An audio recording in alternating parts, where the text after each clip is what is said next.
Hello বন্ধুরা, প্রতিদিনের মতো আজকে একটা রেসিপি নিয়ে এসেছি।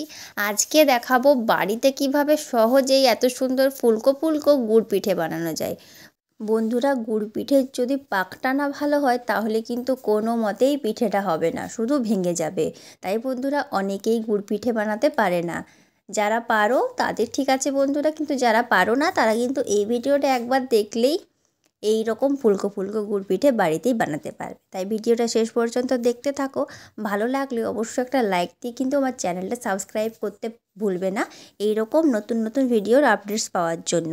আর বেল আইকনটা অবশ্যই প্রেস করে রাখবে, আর বেশি বেশি করে কিন্তু ভিডিওগুলো শেয়ার করে দেবে তোমাদের বন্ধুদের সাথে। বন্ধুরা, খেতে কিন্তু অসাধারণ হয়। তো শেষ পর্যন্ত ভিডিওটা দেখতে থাকো স্কিপ না করে। এই দেখো, প্রথমেই আমি এখানে আতপ চাল ভিজিয়ে নিয়েছি। আতপ চাল দিয়ে কিন্তু আমি গুড় পিঠাটা বানাবো। এই দেখো, চালটা শুকনো করে আমি গুঁড়ো করে নিয়েছি ভালো করে। তোমাদের যতটা প্রয়োজন তোমরা নেবে। এখানে আমি 1 কিলো চাল নিয়েছি। এই দেখো, গুঁড়ো নিয়েছি আমি 1 কিলো। গুড়টা পুরো ভেঙে নিয়েছি। এই রকম ছোট ছোট করে ভেঙে নিতে হবে বন্ধুরা, আমি এখানে 1 কিলো গুড়ের মধ্যে কিছুটা রেখে দিয়েছি। 750 মতো গুড় নিয়েছি আর 1 কিলো চালের গুঁড়ো।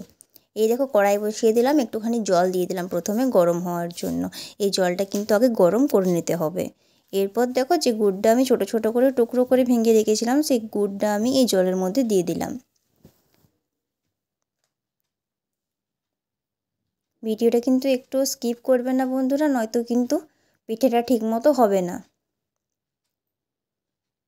এই দেখো, এরপর হালকা হালকা করে নাড়াচাড়া করতে থাকবো আমি এইভাবে।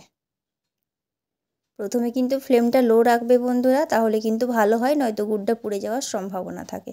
এই দেখো, এই পর্যায়ে একদম ফুটে এসছে গুড়টা। এই দেখো, পাকটা একদম রেডি হয়ে গেছে। এরপর চালের গুঁড়োটা আমি এর মধ্যে দিয়ে দেবো একটু একটু করে। সব চালের গুঁড়োটা কিন্তু একবারে দেওয়া যাবে না, এটা কিন্তু একটু একটু করে দেওয়ার পর যতটা দিচ্ছ ততটা কিন্তু ভালো করে আগে গুড়ের সাথে মিশিয়ে নেবে, তারপর কিন্তু আরও বাকিটা দেবে। পাকটা তৈরি করে এই দেখো, পিঠেটা আমি বানিয়ে নিয়েছি গোল গোল করে। এরপর দেখো, ওই তেলের মধ্যে ভাজতে থাকবো। দিয়ে দিলাম সর্ষের তেলের মধ্যে।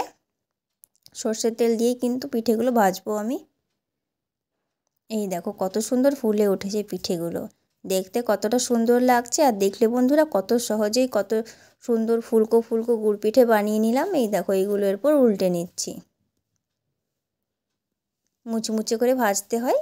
এই দেখো, এগুলো তুলে নিলাম।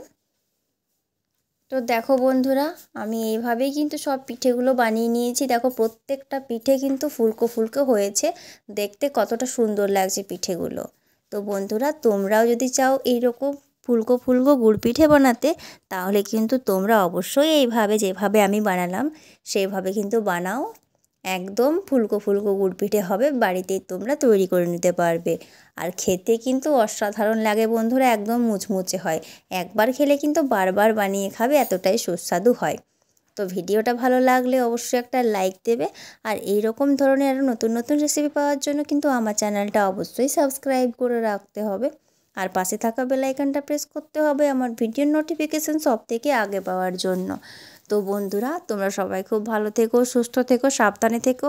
আর এই দুর্গাপুজোতে কিন্তু এই গুড় পিঠাটা অবশ্যই বানাও বন্ধুরা একবার। কথা দিলাম খুবই ভালো হবে। তোমাদেরকে কিন্তু বারবার বানাতে হবে তোমরা যদি একবার বানাও। তো ভালো থেকো সবাই, দেখা হবে আবার নতুন কোনো ভিডিও নিয়ে তোমাদের সাথে।